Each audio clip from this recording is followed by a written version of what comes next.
Welcome to the Great Detectives of Old Time Radio. From Boise, Idaho, this is your host, Adam Graham, wishing you all a Merry Christmas Eve. If you have a comment, email it to me, box13@greatdetectives.net.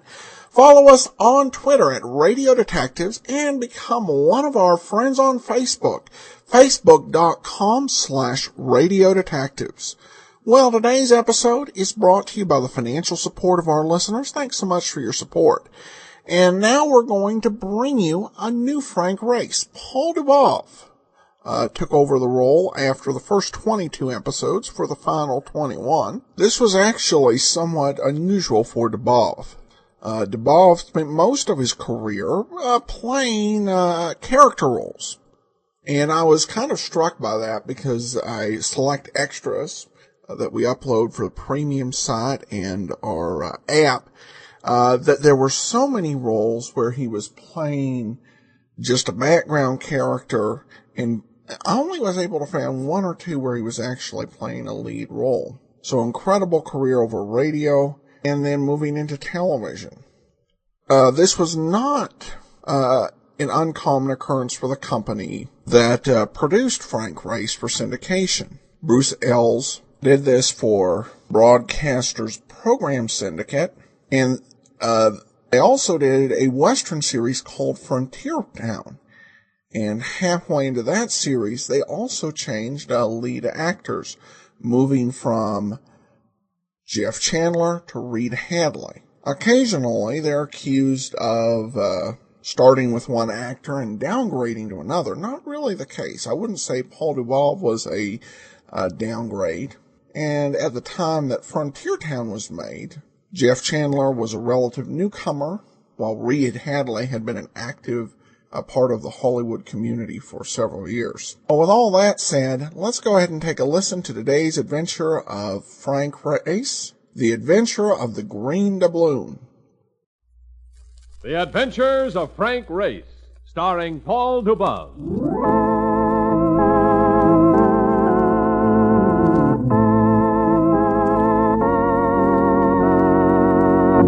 The war changed many things, the face of the earth and the people on it. Before the war, Frank Race worked as an attorney, but he traded his law books for the cloak and dagger of the OSS. And when it was over, his former life was over too. Adventure had become his business. The Adventures of Frank Race.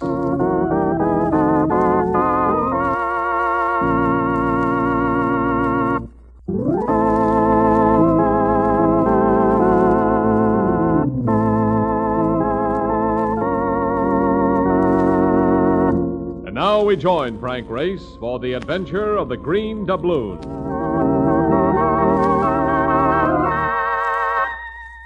Central America and rain. They go together like bread and jam, only the combination is not nearly so pleasant. Our plane was a few minutes from the landing field at Calan, gate to the eastern entrance of the Panama Canal. And Mark Donovan was doing a little bouncing of his own, independent of the atmospheric conditions. Oh, brother, next time I come down this part of the world, I'm taking a nice, slow cattle boat. Even if I have to share a room with a wild bull. It is a little bumpy, Mark. A little bumpy, the man says. I would like to see Gene Autry stay in his seat if it wasn't for the safety belt. We're losing altitude. You'll be on the ground in a few minutes. Yeah. I hope the weather is nicer down there than it is up here. Look, what do we have to come to this place for, anyhow? To see if we can persuade an embezzler to part with $300,000 in exchange for his freedom. 300 G's? Yes. So why didn't they just get in touch with the cops down here and have them latch onto the guy? The company figures he might give up the money if I can convince him of the error of his ways, and promise that no charges will be pressed. Look, who is the guy? What makes him so sure he's down here? His name is David Bellamy, and he's a passenger on the SS Kermit bound for Peru. According to the timetable, the Kermit figures to be in port at Calan, waiting to go through the locks to the Pacific. Know anything about this Bellamy cat? Yes. Used to be a radio actor and a master at dialects. Then he got in trouble and spent some time in prison. While he was there, he learned accounting. Brother must have learned plenty to be able to juggle 300 grand. Hey, look. If he learned accounting while he was locked up, what did they lock him up for in the first place? He served 8 years for manslaughter, Mark. He killed a man with his bare hands.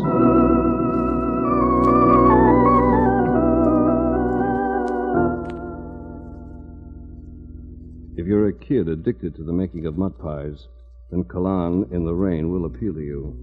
But if you're an adult addicted to the simple comforts of life, there are better places.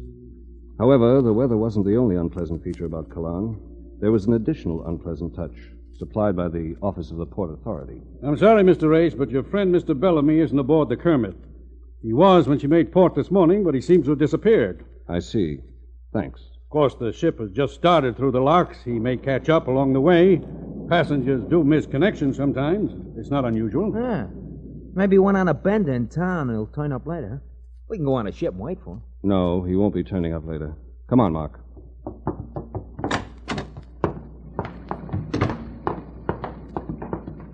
Grace, look. How do you know the guy won't be going back to the Kermit? Because the passage he booked to Peru is too obvious. It's a throw-off. He came this far, but now he'll try to make a connection to go someplace else. And this time, he won't leave a trail. Yeah, but you're not sure of that. No, I'm not. But I can make sure. You go aboard the Kermit. See if he shows up in the next couple of hours. If he doesn't, meet me back here at the port office. Okay. But, where are you going? I'm going to see if I can find out how a man would go about disappearing in Panama.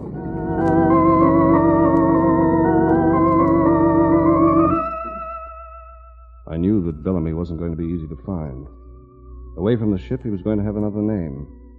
And since he was an expert in dialects, there was every chance he'd adopt a different nationality. I thought about it as I made my way through the narrow streets, deserted in the rainy night. I seemed to be the only man without shelter in Colin, but I wasn't.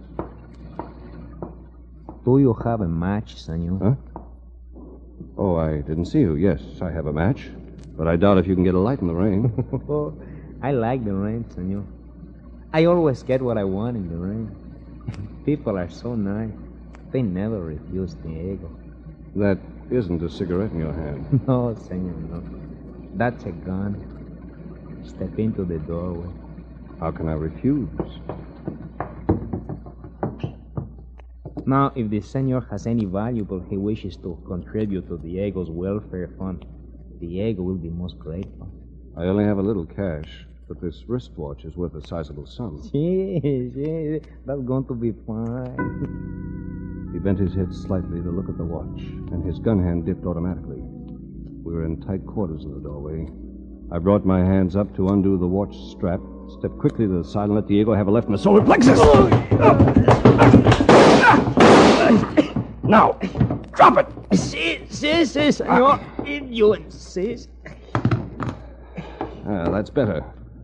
I'll confiscate this weapon for the present. Oh, the senor talk like a gentleman. Such a gentleman wouldn't waste his time taking Diego to the police. Besides, Diego would be an excellent guy. Guy? Si. Come off it, Diego. You're not a native. You're a Mexican. I can tell by your accent. The senor is clever. They didn't like Diego in Mexico, so Diego ran away. And you got this far before you ran out of breath. All right. The police might send Diego back to Mexico, and I can't stand that place on account of my health. Fugitives who get into a place are usually smart enough to have their eye on an exit.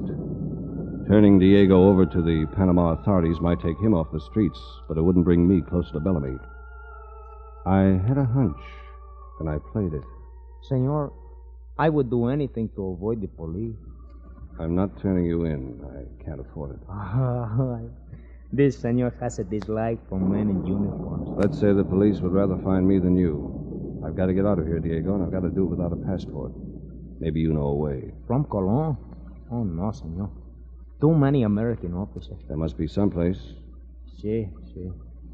30 miles to the east, senor, is Puerto Bello. It was once the hiding place of pirates.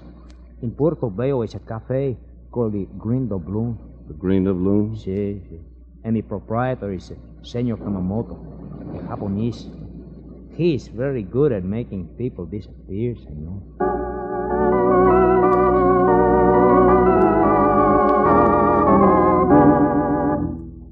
I picked Mark up at our rendezvous, and we headed for Portobello, Caribbean hangout of the old-time pirates. It was a port of intrigue, an international black hole, a Western Hemisphere counterpart of Shanghai or Calcutta or Suez. And at the bottom of the hole, with no other spot claiming competition, was the green doubloon. Oh, brother. You ever want anybody's throat slit for $50? This is the Blaze. Some booths back there by the wall. Let's take one of them. Ain't you going to ask for this Kamamoto character? You can die quickly asking questions in a place like this. Or sit down and let somebody else do the asking. Yeah, I guess you're right. If you order anything, Mark, better make it American beer. I wouldn't vouch for the beverages in a place like this. You don't have to vouch for the beverages, but personally, brother, I would vouch for the doll which is walking toward us here or any place else. Welcome to the Green Doubloon, gentlemen. She was Eurasian, an Oriental half-caste. And when they're beautiful, they make other women take a tight grasp on the arms of their husbands. This one was beautiful. Beautiful enough to make a movie star self-conscious about her faults. I am Mono Kamamoto. My father is the proprietor. I see my voice surprises you. I expected more of an accent. My mother was an Englishwoman. Your mother and your father are to be congratulated. That is a very nice thing for you to say. But now, I will say something to you that will not sound nice. But if you are intelligent, you will be grateful. All right, baby, what is it? Leave the Green Doubloon. Do not look back, and do not come back. We want to leave more than the green doubloon. We want to leave Panama quickly and quietly. Yeah, fast and with no noise, see? Then you have come in search of escape and not in pursuit of another? Yes, and I'm ready and willing to pay for my passage. Who sent you here? A man named Diego. We had to leave Mexico rather abruptly. Right. Guy at the bar looking at us. And he ain't friendly. I've been watching him. He's coming this way. I had better leave No, stay. Mona, come back to the bar. She's having a drink with us. I'd better go. He will make trouble. I grabbed her arm and held her in the chair. The man who had been standing at the bar moved closer. He was a Norwegian seaman. He was wearing a mate's cap. His soiled white shirt was unbuttoned, revealing a powerful hair-matted chest. He came over and placed his hands palm down on the table. Did you hear me, Mona? Please, Gunnar. I have told you before. I caught the movement of his hands as they came away from the table. The back of his hand caught Mona across the face, and I threw the table over and whoa! Get him, Race! Get him! Look out behind you! Gunnar had friends, a couple of other Norwegian sailors, and they moved into the fight. Ah, come on, drop that chair, pal. Come on, Gunnar, try again. I'll kill you. Come on, the light. All right. Come on, Race, the back door. I streaked through the door, but somebody intercepted me. I heard the swish of a chair coming through the air and tried to duck. I didn't make it. As the sound of the green doubloon faded out, and so did the rain, everything faded away into black silence.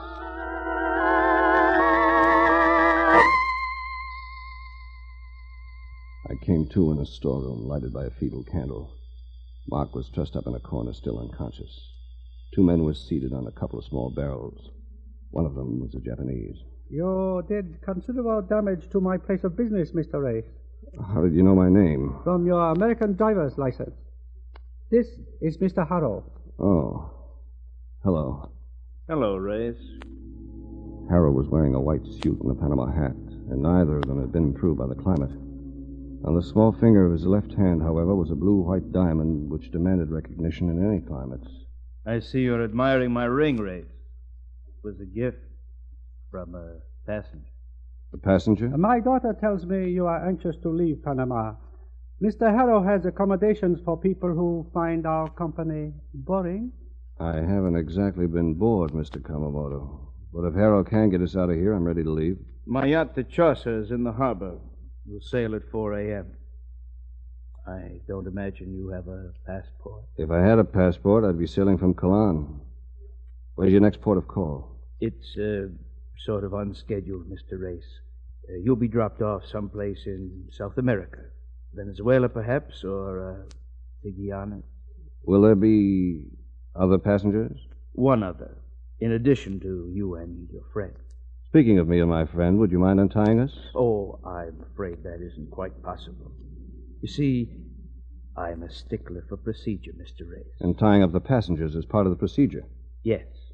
You'll be blindfolded and taken aboard the yacht just before we sail. It'll be a rather uncomfortable journey, but then one must suffer some to attain one's goal. You mean we'll be tied up all the way? Until we can put you ashore, Mr. Reyes. I can see the point here where somebody might give you away. But why aboard the ship? Fugitives from the law are risky cargo, Mr. Reyes. The South American nations are rather thorough about their coastal patrol vessels. I have as much at stake there as you have. I wouldn't want to be caught. Good. Because if you are tied up, we can make sure you won't be caught. What do you mean, Harrow? You and your friend are hot cargo, Mr. Reyes. The only way to carry hot cargo is to be sure you can get rid of it in a pinch. If we're spotted, Mr. Reyes, you'll be weighted down and thrown over the side.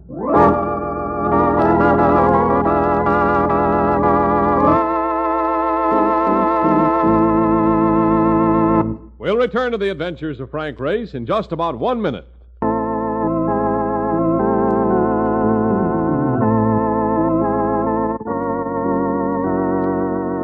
And now, back to the adventures of Frank Reyes.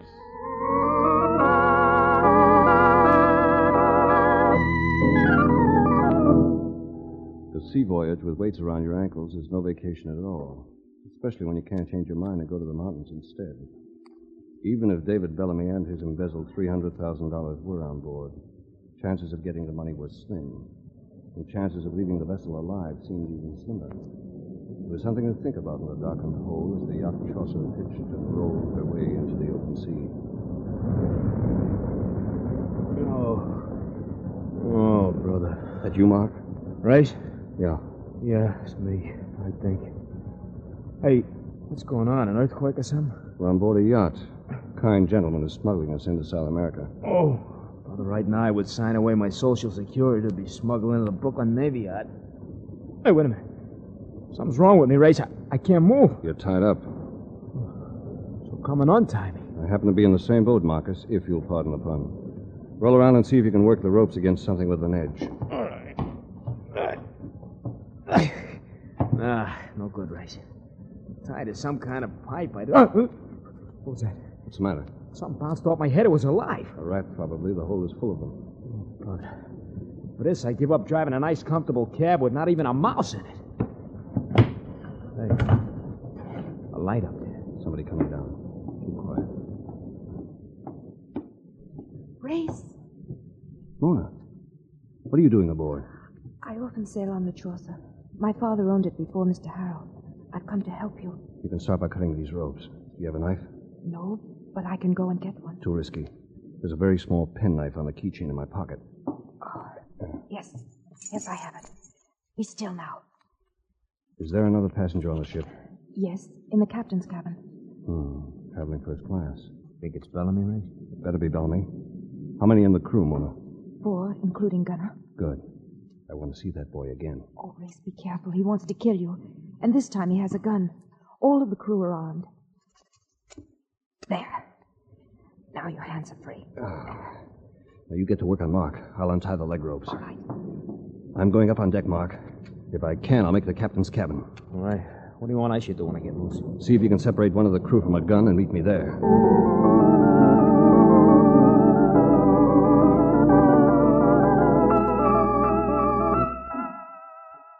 There was an oil slicker hanging at the top of the companionway, and I slipped it on for cover.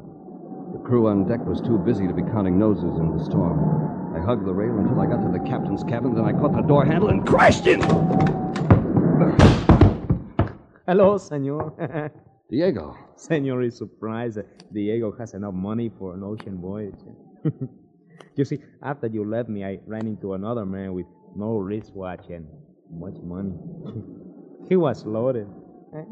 Now Diego is loaded. You're liable to be loaded with lead before this trip is over, Diego. They have no intention of landing us safely. We'll be jettisoned at the first sign of a coast patrol boat. Only you and your friends, senor. Not Diego. How come? For the same reason Diego was not tied up in the hold. I seek only to escape, senor. But you have come to find somebody, no? I have come to find somebody. Yes, how did you know? I hear them talking. You are looking for David Bellamy. And he is on board? She is on. Careful, those things that are falling. What is We hit a reef. We're going to sink, senor. Diego, get out of here. Don't go for that gun, Harold. You're going to need all the help you can get. All right, Race. I'll make a deal with you. Take the pup in the forward bulkhead. Diego, you go aft. I'll send your friend to help you, Race. All right, you better hit the radio and put out an SOS. That isn't going to be easy. The door to the radio shack is smashed. I'll have to project plenty to be heard over the sound effects. Mr. Harder, the pumps. Hey, never mind him. We'll be lucky if any of us get out of this alive.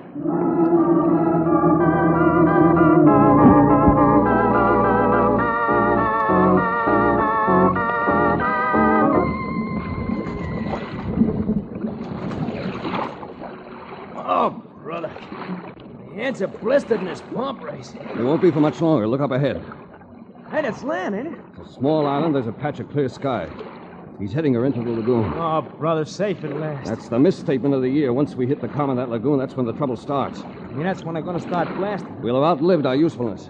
All right. It's a pretty narrow opening into that lagoon. Yes, and we're coming into it fast. The tide flow is picking us up now. That narrow entrance may save our lives. How do you figure that? Foliage comes right down to the water and overhangs. We abandon ship as soon as we hit the entrance. You mean we dive for it? I'm afraid so, Marcus. It's dive or die.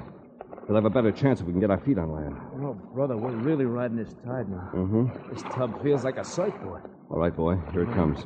Stay underwater as much as you can. The current will be rough. Good luck. Good luck, Race. All right. Dive. Let's go. Race, stop!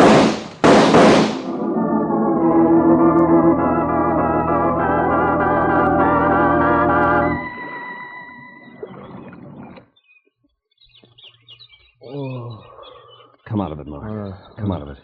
You're all right. Oh, what I did to geography books. Thought I have swallowed the whole ocean, and I'll have to be changed. Speaking of geography, where are we? Not too far from where we started. Small island off the Panama coast. Our pals get the ship in, all right? Yes. She's beached in the lagoon. Move that brush a little and you can see her. Yeah, keeled over. That baby ain't gonna sail anymore.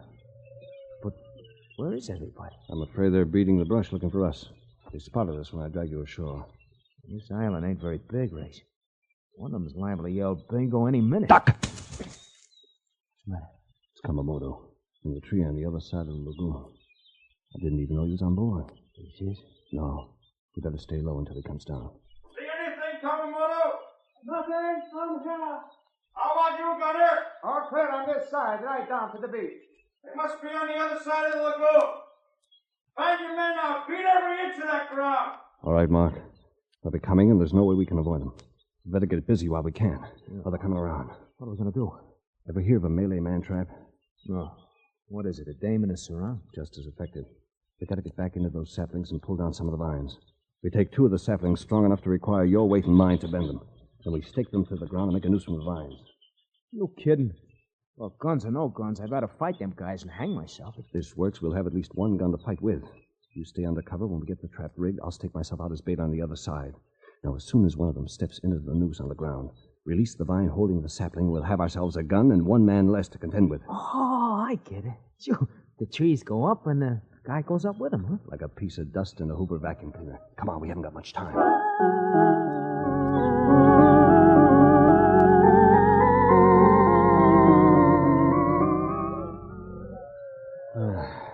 That does it, Mark. You know when to release the vines? Sure. Soon as somebody steps into the noose on the ground. Right. We finish just in time. Get hidden. Let's see, what is it? One of the seamen. I'm going on ahead and draw him after me. Right. Come on, baby. I'm dying to see if this thing works. Oh, come on, stupid. You're looking the wrong way. That's right, baby. Step right into my parlor. Just a few feet more. That's the jackpot! Oh, down, Mark. Huh? It worked, didn't it? Look at him up there. He's not We cold. can cut him down later. Pick up that gun. Oh, with pleasure. Now we can begin someplace and hold out. No. Now we can reverse tactics. I'm tired of being hunted. I came after Bellamy, and I'm going to get him. But which one of them is Bellamy? I'm not sure. Kamamoto, maybe. Or even Diego. Or Harrow. Yamamoto is Japanese, and Diego is a Mexican. And Bellamy is an expert dialectician. Remember, he did all right as a radio actor. Hey, that's right. That's right. And don't forget that gunner character. Bellamy once killed a guy with his bare hands, didn't he? Well, that gunner's got the biggest hands I ever saw. Harold got that SOS through when we were piling up on that reef. It may not be long before a patrol boat gets here. I want to have Bellamy wrapped up by then. All right. Hey, here comes a new customer. He sees us. Match up another one, Race. Nice shooting, boy. Nice shooting, Warren. Don't turn around. How do you like that? Caught flat-footed. Throw the gun behind you. Throw it. Better do it, Mark. I got them, Harold. I'm going to let them have it right now. No, you're not, Gunner. Drop your weapon, too. Don't you tell me I've got him. I'll kill you, too. Well, I guess that's the end of the killing race. Not while you're still holding that gun. Oh, very well then. I'll throw it away. I couldn't stand by and see murder done, even if he was going to make it profitable. Are you sure it was the prospect of murder that changed your mind? Why, what do you mean, Race? I mean the United States Coast Guard cutter that's heading into the lagoon. What?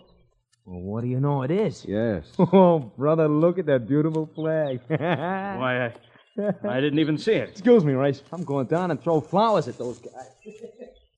Harold, what made you kill Gunner? I told you. I didn't want to see him shoot you down in cold blood. You said he was going to make it profitable. What did you mean by that? As you may have guessed, his real name is Bellamy. He's the man you were after. What's your real name, Harold? Huh? I don't understand. You had Mona steer me to Diego. First, you wanted me to think that he was Bellamy. But you stopped Gunner from shooting me when you saw that cutter coming into the lagoon. Now that he's dead, you want me to think that he's Bellamy. But he is, I tell you. He was. You ever been a radio actor, Harold? I've never even listened to the thing. No? Then why did you refer to the storm as sound effects? And why did you say you'd have to project to be heard when you send an SOS? Smart, aren't you, Ray? Smart enough to know radio language when I hear it, Bellamy. I want to make a deal with you on that money you embezzled. Tell me where it is, and there'll be no charges pressed. Can I count on that? Absolutely. Money's in the American Exchange Bank in Brazil under the name of Edward Harrow. Good. Now you won't have any prison term to serve after you're executed. Executed? You're not forgetting you just murdered Gunner, are you? Why, you know... You're not as good as you used to be with bare hands, Bellamy! Hey, Ray, what's going on here? What's going on? Mr. Bellamy just signed off after a mediocre farewell performance. Bellamy? That's Bellamy? Yes, it is. Well, Marcus, what are you looking so unhappy about? Oh, no. Oh, look at them clouds up there. Holy cow, Race, I'd rather be dead. It's going to rain again.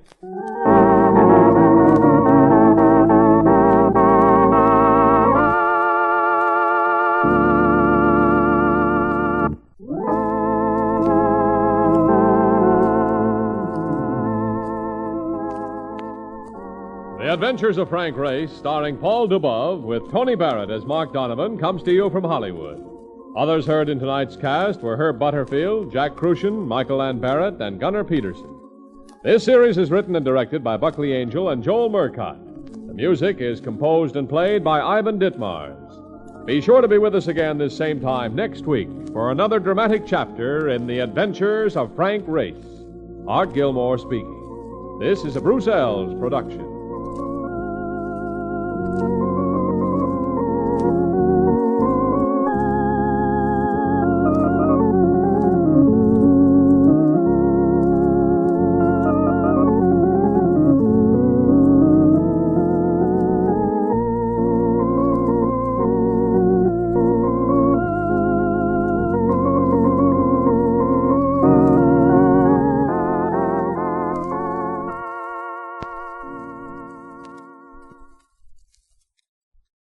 Welcome back. This was a solid episode. I missed the quality of Tom Cullen's voice, but Paul Dubov certainly very talented and capable of filling in. There was a lesson here. If you go after someone who is known as the man of 1,000 voices, able to adapt any sort of dialect, it might be helpful to know how tall and other physical characteristics that might not be so easily changed. It seemed like with the confusion, they were out there, and all they had to go on was he could change his voice, but didn't keep track of his other characteristics. Of course, the voice and dialect was pretty much all we could tell on radio. All right, well, once again, I hope you have the best of Christmases, and we'll be back with you tomorrow on Christmas Day, having recorded the show earlier. If this were back in the golden age of radio, we would say that tomorrow's program was transcribed, but they're all transcribed anyway, by that definition. So anyway, we'll see you back here tomorrow for A Life in Your Hands, and then join us back here on Monday for another great adventure of Frank Race. In the meanwhile, send your comments to box13@greatdetectives.net. Follow us on Twitter at Radio Detectives and call us 208-991-4783. From Boise, Idaho, this is your host, Adam Graham, signing off.